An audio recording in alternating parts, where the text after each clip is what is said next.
अपना क्लास है कि बेड सोर।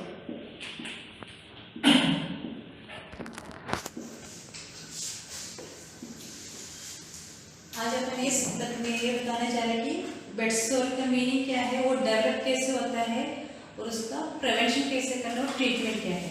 उसके लिए आपको शॉर्ट में थियरी आना चाहिए कि स्किन का कितना लेयर है। 3 कौन कौन सा है? Epidermis, dermis, hypodermis. हाइपोडर्मिस का हम सबक्यूटेनियस भी बोलते हैं, subcutaneous for muscles and bone. ऐसे अपना स्ट्रक्चर रहता है, epidermis, dermis, hypodermis, muscles, bone.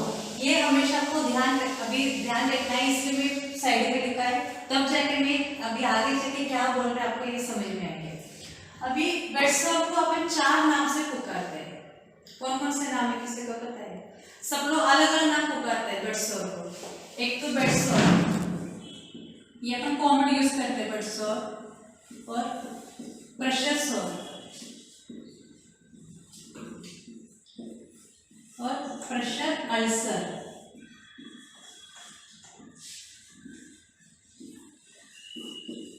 आखिरी वाला डेकोबाइटिस अल्सर। क्योंकि हर जगह पे अलग अलग नाम से ये प्रोनाउंस किया जाता है, इससे अपन को ये चीज पहले इम्पोर्टेंट है कि आपको ये मालूम होना चाहिए कि बेड सोर के 4 नाम से बेड सोर, प्रेशर अल्सर और डेकोबाइटिस अल्सर। हाँ, इतना तो क्लियर है। अभी बेड सोर बोले तो क्या है, इसका मीनिंग क्या है? बेड सोर बोले तो मीनिंग क्या है? सिंपल फंडा है, injury to skin and tissue. कैसे होता है? Pressure and friction. स्किन को या अपने टिश्यूज को इंजरी हो तो बेड सोर बन जाते हैं। वो होने का कारण है या प्रेशर की वजह से या फिर फ्रिक्शन। इसका मीनिंग इतना है, प्रेशर और फ्रिक्शन की वजह से स्किन में जो इंजरी, स्किन में या टिश्यूज में जो इंजरीज होता है उसको अपन बेड सोर किया जाता है।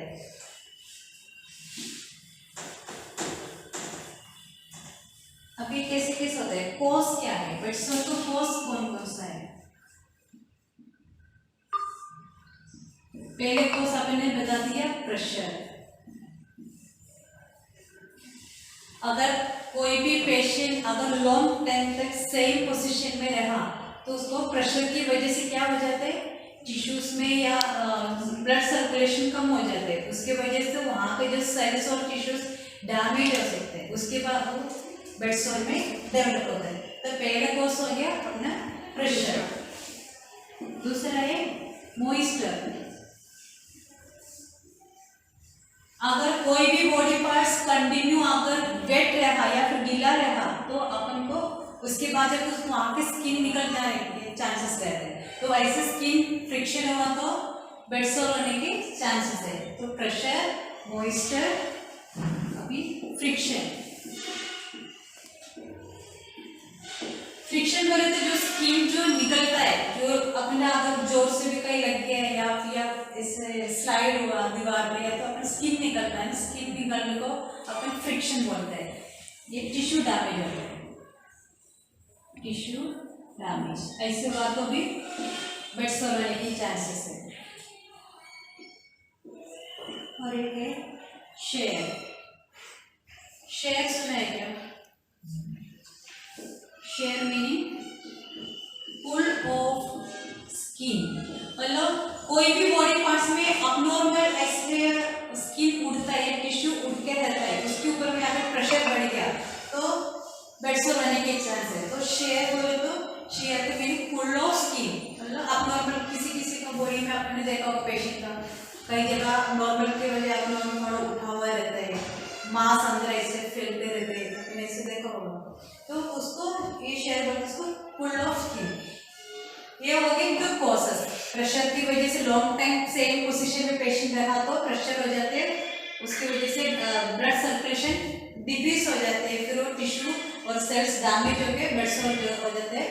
दूसरा मॉइस्चर, कंटिन्यू अगर पेशेंट वेट रहा या फिर गीला कपड़े में या गीला में रहा तो फिर मॉइस्चर की वजह से होता है फ्रिक्शन और शेयर। अब इसका रिस्क फैक्टर बता दें। रिस्क फैक्टर बोले तो हो सकता है या फिर हो भी गया उस कारण से, अभी उसको रिस्क फैक्टर।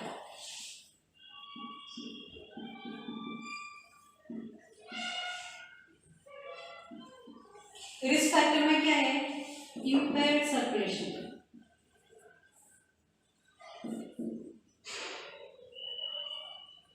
इम्पेयर्ड सर्कुलेशन अगर प्रॉपर तरीके से सर्कुलेशन नहीं हुआ तो हो सकता है, या फिर एडिमा, जो ज्यादा बॉडी में एडिमा जहाँ रहता है उस पेशेंट को भी रिस्क फैक्टर रहता है, ब्लड सॉर आने के लिए रहता है। और डीएम, डायबिटीज मेलिटस पेशेंट को भी रिस्क फैक्टर रहता है। और कोमा पेशेंट, कोमा पेशेंट को भी रिस्क फैक्टर रहता है। ये हो गया अपना रिस्क फैक्टर्स। कोमा के समय में पैरालिसिस पेशेंट भी होता है, उनको भी मूव नहीं कर सकते ना वो खुद, हो गए पैरालिसिस पेशेंट। इन सबको रिस्क फैक्टर रहता है, मतलब हो भी सकता है या हो भी गया इसे ब्लड सॉर। इतना क्लियर है? लिख दिए? हाँ।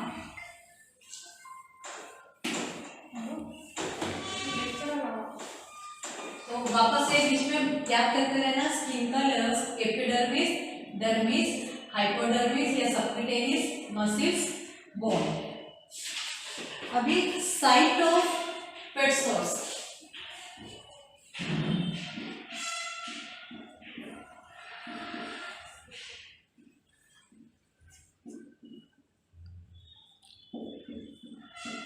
Supine position. अभी कौन कौन से पोजीशन में भी ब्लड सॉर हो सकता है ये भी तो मालूम होना चाहिए। अभी सुपेन बोले थे क्या, अपन को स्ट्रेट लेटने से, अगर अपन लॉन्ग टाइम में सीधा लेटा तो कहाँ पे हो जाता है? ऑक्सीपिटल। ऑक्सीपिटल अपने सीधा लेटने से ऑक्सीपिटल में सोर होने के चांसेस ज्यादा रहता है। और स्कैपुला, अपने स्कैपुला में भी हो सकता है। तीसरा सैक्रम, और चौथा एल्बो, और पांचवा हील।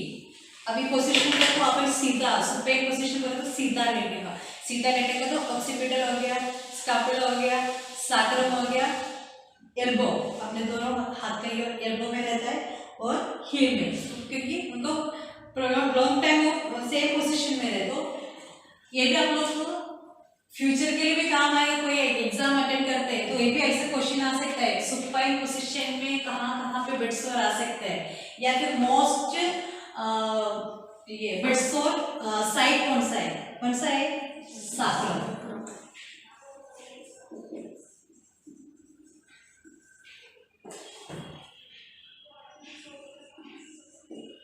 मतलब ये सैक्रम बहुत इंपॉर्टेंट मोस्ट कॉमन साइट है ब्लड सॉर होने का, और सुपाइन पोजीशन में 5 जगह पे ब्लड सॉर होने के चांसेस रहता है। अभी और कौन सा पोजीशन रहता है? साइड पोजीशन या फिर लैटरल। अगर पेशेंट को करवट बदलते सुलाते हैं ना, जो बेडरिडन पेशेंट रहता है उसको अपन सीधा भी सुला देते हैं, उसके बाद अपन साइड पोजीशन में रहता है, साइड पोजीशन या लैटरल पोजीशन। अभी साइड में, अगर साइड में सुलाएंगे तो कैसे रहते पहले? ईयर, क्योंकि सीधा लेटेगा तो ऑक्सीपिटल हो गया। अभी अपन साइड में सुलाए तो पहले ईयर में ब्लड सॉर होने की चांसेस रहता है। उसके बाद अभी ईयर के बाद क्या आ जाते हैं? चीक, अपने चीक। अभी हाँ, ईयर, चीक और कौन सा है, शोल्डर। शोल्डर अभी काम शोल्डर हो गया बच्चे, अभी ईयर हो गया, चीक हो गया, शोल्डर हो गया। अभी कौन सा आएगा, रिब्स। यहाँ पे रिब्स है ना, बस यहाँ पे कंटिन्यू। अगर फैटी पेशेंट है तो उनको वहाँ पे भी रिब्स में भी होने के चांसेस रहते हैं। आखिर वाला कौन सा है, सुपीरियर इलियाक क्रस्ट। हमने हिप जॉइंट के यहाँ पे चूज सुपीरियर इलियाक क्रस्ट। ये तो हो गया साइड पोजीशन या लैटरल पोजीशन में बेडसोर कहाँ पे हो सकता है, year, cheek, shoulder, ribs and superior iliac crust. अभी और कौन सा पोजीशन में सुला देते हैं पेशेंट को, बहुत सारे लोग आजकल बहुत सारे बच्चे लोग या फिर टीनेज लोग प्रोन पोजीशन में सोते हैं, उल्टा सोते हैं, बराबर है कि नहीं? घर पे भी या फिर हॉस्पिटल में पेशेंट को भी अपन समटाइम कोई पेशेंट को प्रोन पोजीशन भी अपन देते हैं। अभी प्रोन पोजीशन में कहाँ पे बेडसोर हो सकता है, प्रोन पोजीशन में कैसे अपन उल्टा सोएंगे तो अपन फेस तो नहीं करेंगे पर अपन टेढ़ा तो करेंगे ना, तो अपने टेम्परल यहाँ पे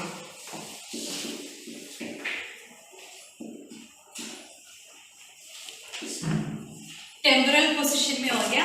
सेम चीक में भी आ जाता है वापस, जो आपने पहले भी सीखा है, चीक पोजीशन। और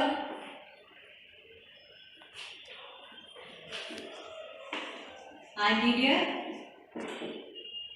बोलो, अभी प्रोन उल्टा इमेजिन करके देखो, अपन उल्टा ही सोए तो अपन को कहाँ प्रेशर आ सकता है।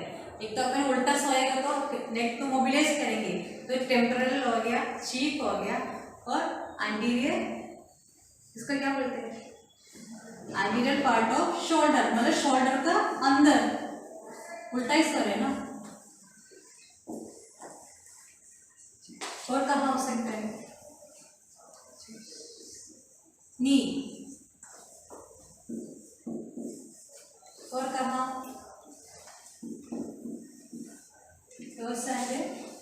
सो।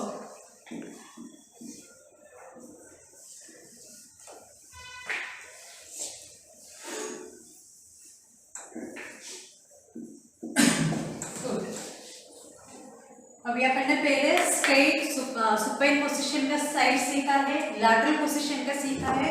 अभी प्रोन पोजीशन बोले तो अपन उल्टा सुलाने की वजह से, उल्टा सुलाए तो पहले टेम्पोरल में प्रेशर आ सकता है, cheek, anterior part of shoulder, अपन ऐसे सोए तो anterior part of shoulder, knee joint और toes and sole of foot. यह हो गया अपना 3 पोजीशन। इसे क्लियर ना?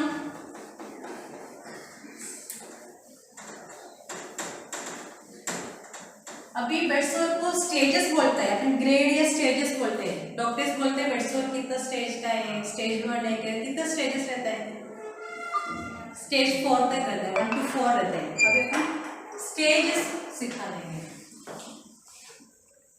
स्टेज 1 में क्या रहेगा, स्टेज 1 में red, dark bluish colour.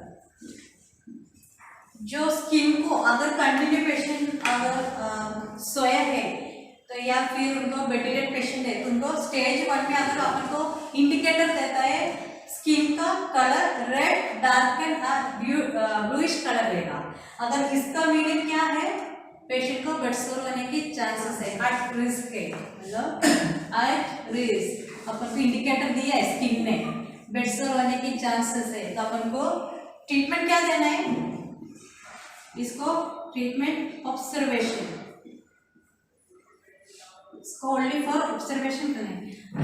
At risk है, इंडिकेटर अपन को देता है तो अपन ऑब्जर्वेशन करना है। उसके ट्रीटमेंट आपको सिर्फ प्लेन वाटर से इनको वॉश करना है, इसका ट्रीटमेंट। ये TX। इसको कोई पर्टिकुलर मेडिकेशन देने का कोई जरूरी नहीं, ऑइंटमेंट देने की जरूरी नहीं, मसाज की जरूरी नहीं, आपको सिर्फ प्लेन वाटर में इनको वॉश करना है और ड्राई करना है और ऑब्जर्वेशन करना है, क्योंकि ये अपन को अलर्ट दे रहे कि पेशेंट को बेड सोर होने की चांसेस हो रहे हैं। तो अपन को स्टेज 1 में जस्ट अलर्ट होते हैं। स्किन का कलर रेड, डार्क एंड और ब्लूइश कलर। अभी ये तो हो गया स्किन का, एपिडर्मिस में हो गए ना सारी चीजें, स्टेज 1 एपिडर्मिस में हो गए। अभी अपने ये इसका ध्यान रखना। अभी स्टेज 2, स्टेज 2 में क्या आ जाता है?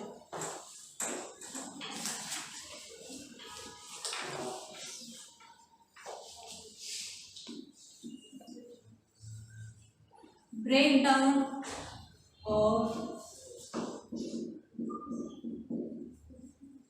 epidermis and dermis। अब स्टेज 2 में क्या पोजीशन है? क्योंकि ब्रेकडाउन हो जाते हैं, स्किन को ब्रेकडाउन हो जाते हैं। कौन कौन सा स्किन लेयर? एपिडर्मिस और डर्मिस को ब्रेकडाउन, दोनों ब्रेकडाउन हुआ तो स्टेज 2 हो जाते हैं। अभी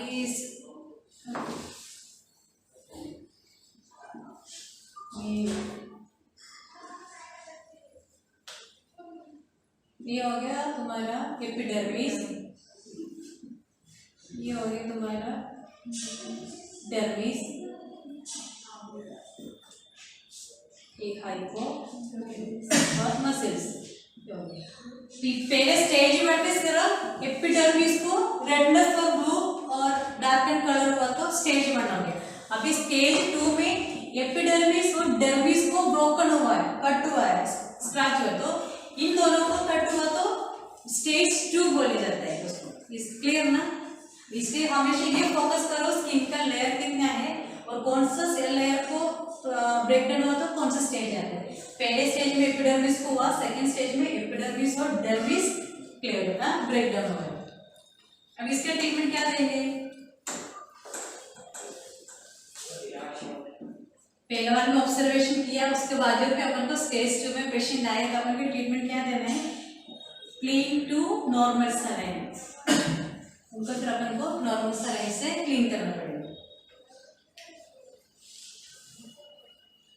अभी स्टेज 3,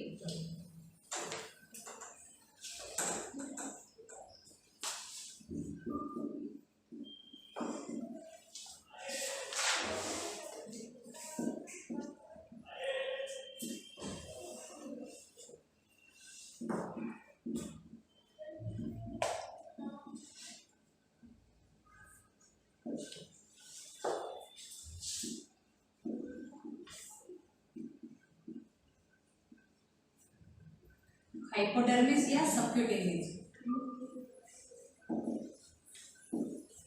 अब स्टेज 3 में full thickness skin loss of dermis and hypodermis, मतलब ये तो पहले ऑलरेडी चले गया स्टेज 1।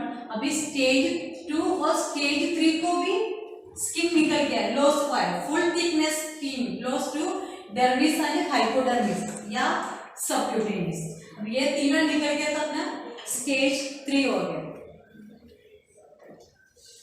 उसके बाद क्या हो जाता है? अभी थर्ड फॉर्म में क्या है? स्किन का सबक्यूटेनियस के बाद मसल्स आता है। अभी अपने ये स्किन का पूरा डैमेज हो चुका है, तो अभी स्टेज 1 एपिडर्मिस होगा, स्टेज 2 में एपिडर्मिस और डर्मिस हो गया और स्टेज 3 में dermis and hypodermis full thickness loss हुआ है स्किन, तो अभी स्टेज 3 हो गया।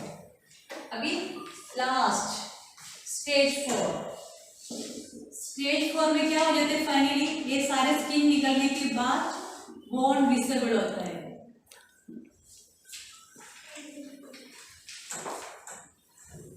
बोन विजिबल में क्या रहता है? उसको पेन नहीं रहेगा, पेनलेस नहीं रहेगा, नेक्रोसिस, अभी नेक्रोसिस देखा होगा पेशेंट में। अभी स्टेज 4 में बोन विजिबल हो गया, सारे स्किन निकलने के बाद बोन विजिबल हो गया, इसका मतलब बेड सोर का स्टेज 4 है। स्टेज 4 में पेनलेस क्यों होता है? क्योंकि ऑलरेडी जो ब्लड वेसल्स जो था वो सब डैमेज हो गए, सेपरेट हो गया, मतलब स्किन सेपरेट हो गया। पहले चमड़ी सब साथ में थी, ब्रोकन हुआ डीप हो गया, पूरा सेपरेट हो गया।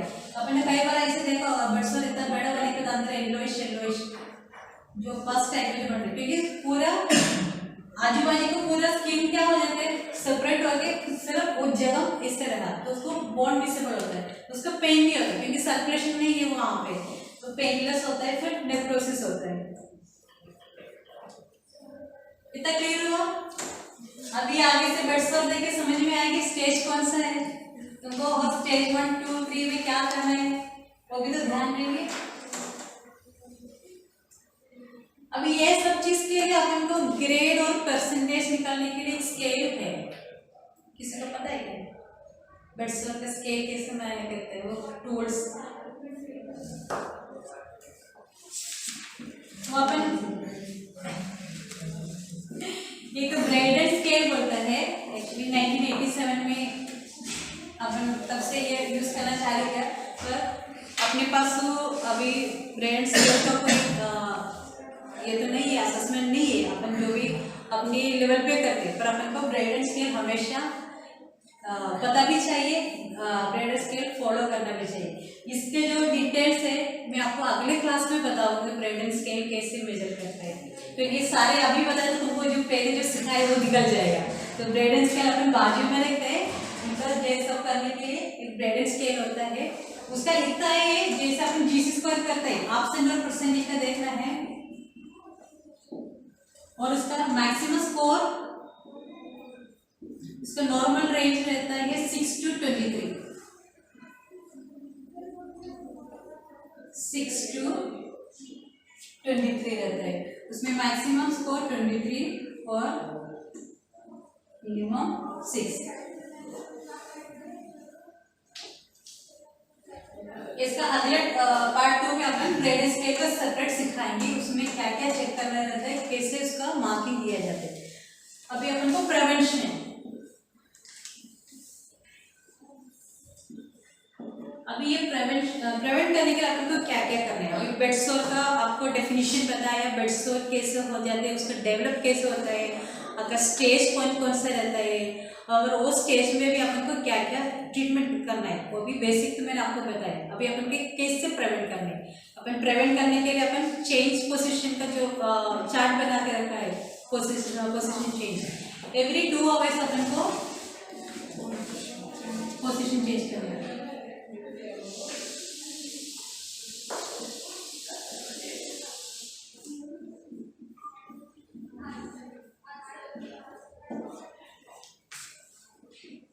दूसरा क्या है, अपन कॉमन एयरबड यूज करते हैं, एयरबड,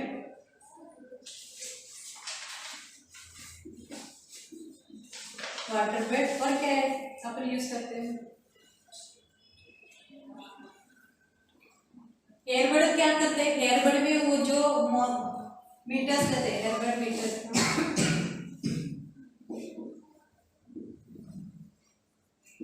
एयरबड के जो मीटर्स को मशीन उसको वाइब्रेट करते रहते, उसका हवा फुगा देते हैं, और उसको उसके पेशेंट का अपन जरा सी भी पोजीशन स्किन में जो उनके चेंजेस करते रहते हैं। और वाटर बेड भी सेम है, अगर पेशेंट ने जरा से भी मोबिलाइज किया तो उनको पोजीशन ऑटोमेटिकली वाटर बेड के ऊपर से चेंज हो जाते हैं।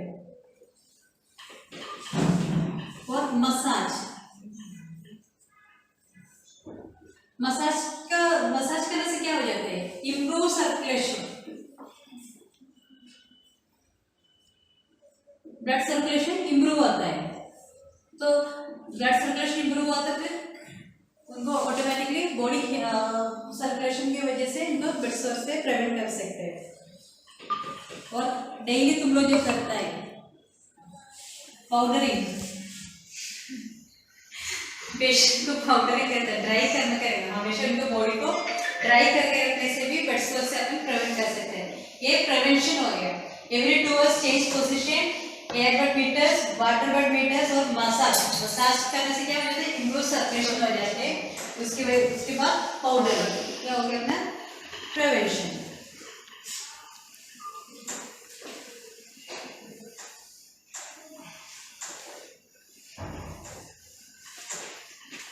अभी ट्रीटमेंट में क्या क्या देगा, मतलब पहले वाला स्टेज 1 में अपन प्लेन वाटर से वॉश करने को बोला है, स्टेज 2 में एनएस से क्लीन करने को बोला है, बराबर। और स्टेज 3 में क्या करेंगे? अभी ये तो ऑलरेडी ट्रीटमेंट हो गया, क्लीन टू H2O और क्लीन टू नॉर्मल सलाइन। और क्या क्या करते हैं ब्लड सॉल्व पेशेंट के ट्रीटमेंट में? Increase protein diet, increase protein diet.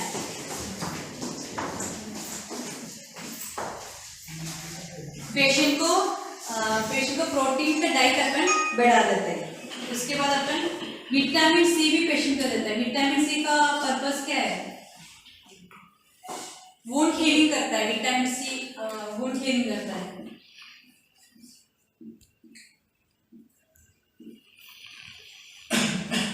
ये vitamin C helps wound healing. Vitamin C देने से उनका वुंड हील होने के लिए उनको मदद कर लेते हैं। उसके बाद zinc oxide,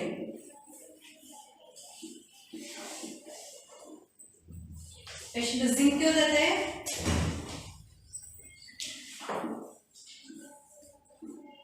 relieve from muscle spasm.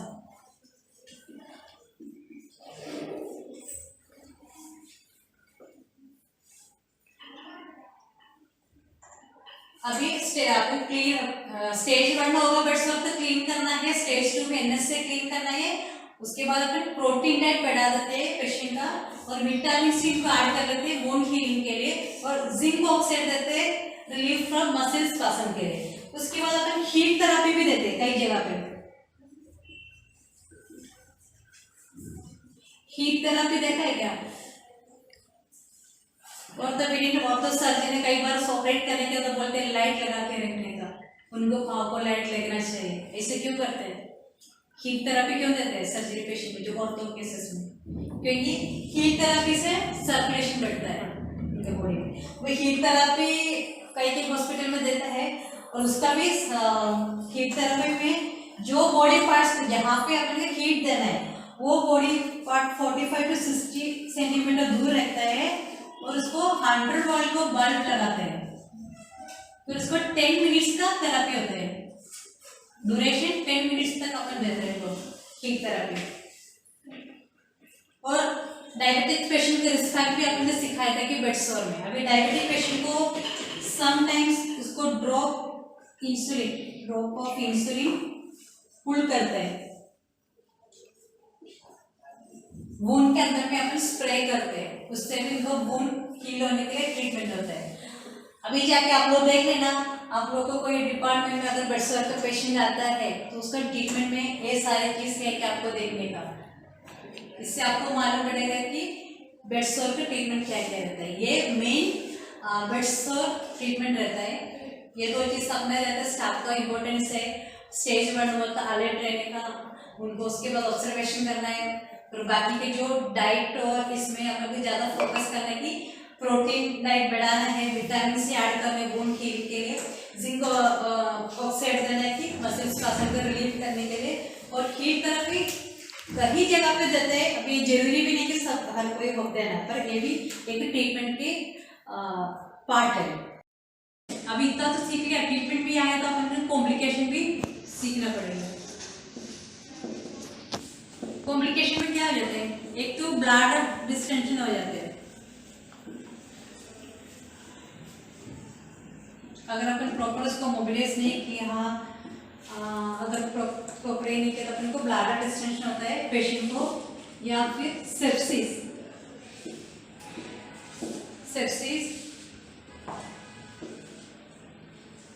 और गैंग्रीन्स। ये दो कॉम्प्लिकेशन है। ब्लड डिस्टेंशन हो सकता है, प्रॉपर केयर नहीं किया तो सेप्सिस में बढ़ सकता है, गैंग्रीन्स बढ़ सकता है। अभी गैंग्रीन्स 3 टाइप का गैंग्रीन्स है बेड सोर में, तो स्किन का गैंग्रीन्स हो गया। गैंग्रीन्स 3 कौन कौन सा है? हाँ, गैस गैंग्रीन्स होता है, टिश्यू के लिए रहता है, और एयर का भी रहता है। तो ये भी इसका कॉम्प्लिकेशन है।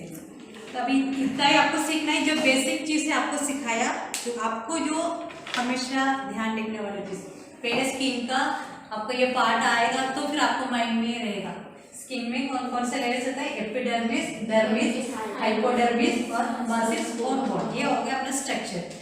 बेडसोर होने का पहला स्टेज कौन सा है? बेडसोर बोले तो क्या है?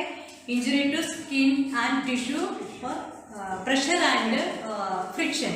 ज़्यादा प्रेशर लगने की वजह से या फिर स्किन निकलने की वजह से जो डैमेज होता है टिश्यू और सेल, उसको अपन बेडसोर बोला जाता है। उसका डेवलप कैसे होता है?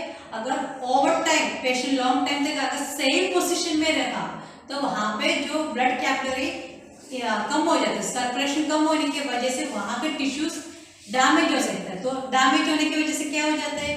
सेल्स और टिश्यूज डेथ होते हैं। वहाँ पे डेथ होने के बाद वो डेब्यूकेटिस अल्सर बन जाते हैं या फिर नेक्रोसिस, जो भी वाटर जो अपन 4 नाम लिया है वो नाम आ जाते हैं। और उसके बाद अपन ने स्टेजेस सीखा है। स्टेजेस 1 में क्या रहते हैं? स्किन में कलर चेंजेस होता है, red, dark and bluish colour का। वो अपन को इंडिकेटर देता है एट रिस्क में जा रहे हैं तो आपको ऑब्जर्वेशन करना है। उनका ट्रीटमेंट में कुछ पर्टिकुलर कोई ट्रीटमेंट नहीं है। स्टेज 1 को अपन को सिर्फ उनको प्लेन वाटर से ड्राई करके जगह को क्लीन रखना है। स्टेज 2 में क्या हो जाते हैं? एपिडर्मिस और डर्मिस को ब्रेक डाउन हो जाते हैं। वो दोनों ब्रेक डाउन होकर स्टेज 2 में आ जाते हैं।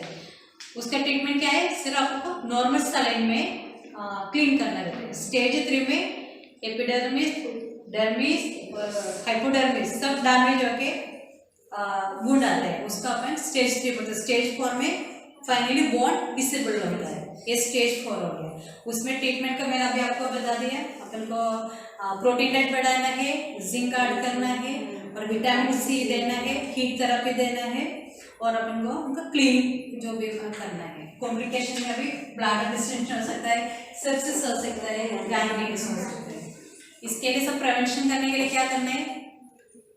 एवरी 2 आवर्स पोजीशन चेंज करना है और एयरबड मीटर्स यूज करना है, वाटर बड यूज करना है या फिर मसाज करना है, पाउडर ट्राई करना है। ये सीख लिया, ठीक है। अभी अगले क्लास में ब्रेडन स्केल के बारे में बता दूंगी। ब्रेडन स्केल में क्या क्या सेंसरीज देखना पड़ता है, एक्टिविटीज देखना पड़ता है, उनका मोबिलिटी देखना पड़ता है। वो एक स्केल रहता है, उसके बारे में आपको सेपरेट में सिखा दूंगी। ज़्यादा थियरिकल अपन जाएंगे नहीं, जितना आप लोगों को नॉलेज चाहिए उतना के लिए, इतना तो अपने पास भी ये नहीं है। तो जितना होगा आपको जो इम्पोर्टेंस जो समझना चाहिए कि आपको ड्यूटी में आपको क्या ध्यान रखना है, उससे रिलेटेड आपको सिखाएंगे। जो भी डाउट है तो क्लास के बाद मेरे से बात करने का या फिर मुझे मैसेज करने का, तो मैं आपको और ज़्यादा डिटेल में चाहिए तो डिटेल में दूंगी। तो आज की क्लास आप कभी क्लियर कर लेते हैं। Okay, thank you.